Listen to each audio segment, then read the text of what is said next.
पिंपरी चिंचवडमधून एक बातमी समोर येते। पिंपरी चिंचवडमधील विषारी दारूच्या अड्ड्याचा केंद्रबिंदू असलेल्या कर्नल सिंग विरखाचं घर पाडण्यासाठी महापालिकेनं आज ट्रॅक्टर ब्रेकर यंत्रणा मागवली आहे। हँड ब्रेकर आणि लहान हातोड्याच्या सहाय्यानं काल पाडकाम पूर्ण होऊ शकलं नाहीये।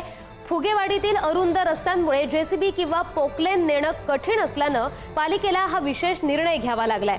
आज ही कारवाई पूर्ण होऊन दारूचा अड्डा पूर्णपणे जमीरदोस्त केला जाणार आहे। आरोपी असणाऱ्या कर्नल सिंगच्या घरावरती कालपासून पिंपरी चिंचवड महानगरपालिकेने कारवाई सुरू केली आहे। काल ही कारवाई रात्री थांबवण्यात आली, अखेर आज ही कारवाई सुरू केली गेलेली आहे।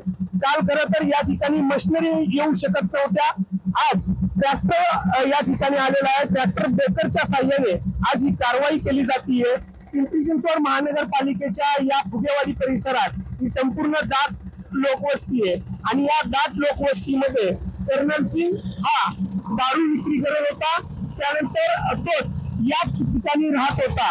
या दाट व लोकवस्तीमध्ये त्यांनी तब्बल 1-2 नव्हे तर 25 लोकांपेक्षा अधिक लोकांचे बळी त्यांनी घेतल्याचं पाहायला मिळालं। आपल्याला माहिती आहे की या बांधकामाबाबतची आम्ही पूर्ण प्रक्रिया पूर्ण केली होती आणि कालपासून ही कारवाई सुरू केली होती।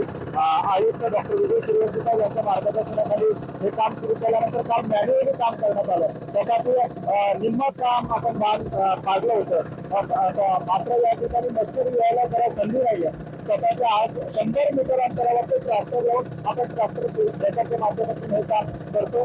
आशा आहे की कंप्लीट काम आजच्या दिवसभरात आम्ही पूर्ण करू। आज दिवसभरामध्ये हे जे काम आहे ते पूर्ण केलं जाईल असं महानगरपालिकेच्या माध्यमातून सांगण्यात येतं। मात्र पिंपरी चिंचवडमध्ये हा जो दारू अड्डा आहे तो आता जरी नेस्तनाबूत केला जात असला तरी प्रमुख आरोपी असणाऱ्या योगेशच्या घरावर केव्हा कारवाई होणार हे पाहणं महत्वाचं ठरणार आहे। तुषार झरेकर, पुढारी न्यूज, पिंपरी चिंचवड।